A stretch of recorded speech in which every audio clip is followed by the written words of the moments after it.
What is going on, guys? It's Syrup21 here, and I want to thank everyone for showing my last video, much love, my how WWE ruined Samoa Joe.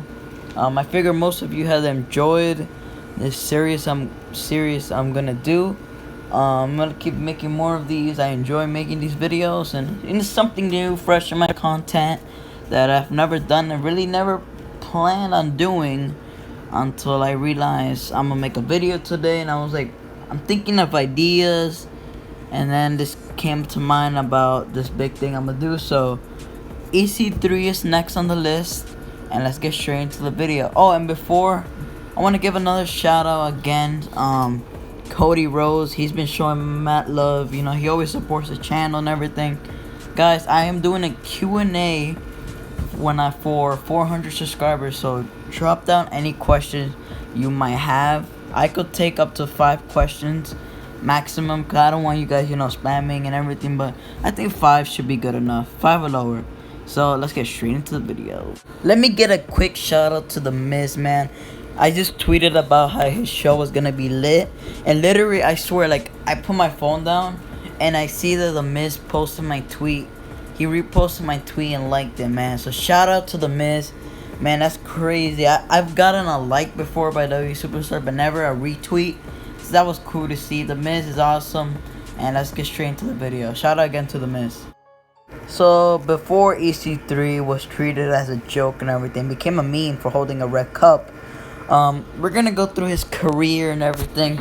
Now, if you guys didn't know, EC3 was a part of NXT. Remember, like, 10 years ago when, like, when NXT just started, they used to have, like, pro wrestlers already that, like, are successful, be their trainers and everything. And EC3 was there, but he failed the first session. Everything went wrong, and WWE just released him. He found his home on Impact TNA, and he had very good success there, like, very good success. I mean, he defeated Kurt Angle. He was legit charismatic. Like, he was just that guy, the top 1%. So, and he was a hot free agent. Like, he just left. Companies wanted him and everything, and WWE pulled the hands down and we're like, we're gonna get him.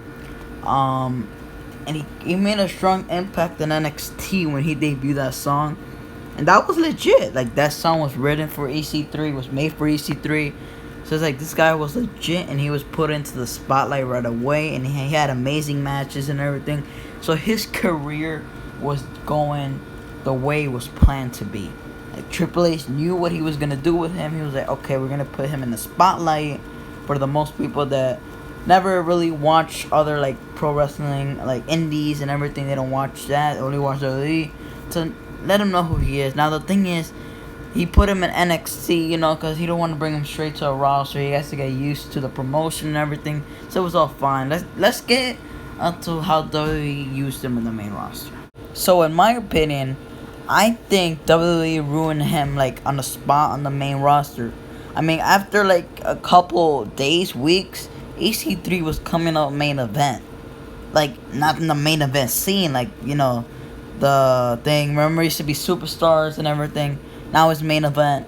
It's basically when, like, you don't get booked, like, on the main roster, you usually go there. Like, let's get some names: Shelton Benjamin, Sarah Logan, Ruby Riott. You get what I'm saying? So if they don't get TV time, you're most likely gonna be on main event.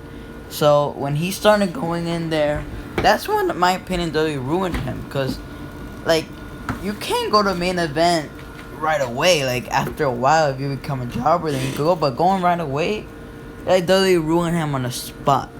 But I was like, maybe they could give him one more chance. And they did for, like, 2 nights. So we're just going to skip through all the main event thing. And he was just getting misused on Raw. We go to this time right here. We go to EC3 versus Dean Ambrose. Now, Dean Ambrose, if you beat Dean Ambrose, like, that's a big deal, and including if you're brand new, fresh. Because Dean Ambrose is a Grand Slam champion and everything. So that was a big win for EC3. After that, I went like, okay, he beat Dean Ambrose clean. He beat him clean. He was over with the fans. And Dean Ambrose had that worst EC1, EC2 joke.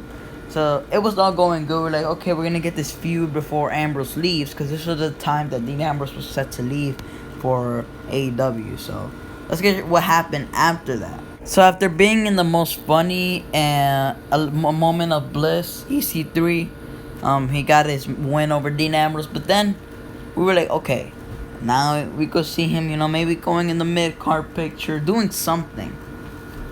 That win meant nothing, because then he started to lose, and all of a sudden, a couple months later, WWE decides to bring back the Hardcore Championship, but more PG. It's basically the Hardcore Championship, just not with no hardcore. You get what I'm saying?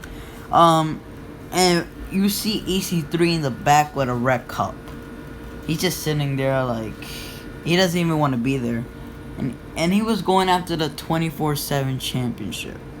Now at this point, he's done. He's lost so many matches. He's probably won 3 matches out of 30, 50. And he said you could tell he was done. He wasn't gonna get back to his feet. We're like, maybe one day, but right now, I mean, he's a joke at that point. He was treated as a joke too when they made him. Remember, they made him that referee that was knocked down and everything. At that point, EC3 was done for good. So at this point, EC3 is officially gone. This is probably going to be the shortest video out of all this series, because EC3 didn't have a long WWE career. He had a bad WWE career, but in a short amount of time.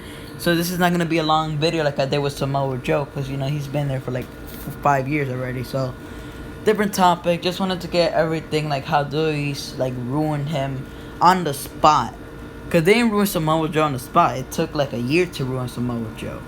So at least Samoa Joe was doing something. He got the opportunities and everything. Is something better than just jobbing out, being on main event, going after the 24/7 championship. I don't even think he won the title. Oh yeah, I think he won it once. But it is what it is, guys. Make sure to like, subscribe, and thank you guys for showing so much love for these videos. Let me know what you guys want to see next, and I'm out.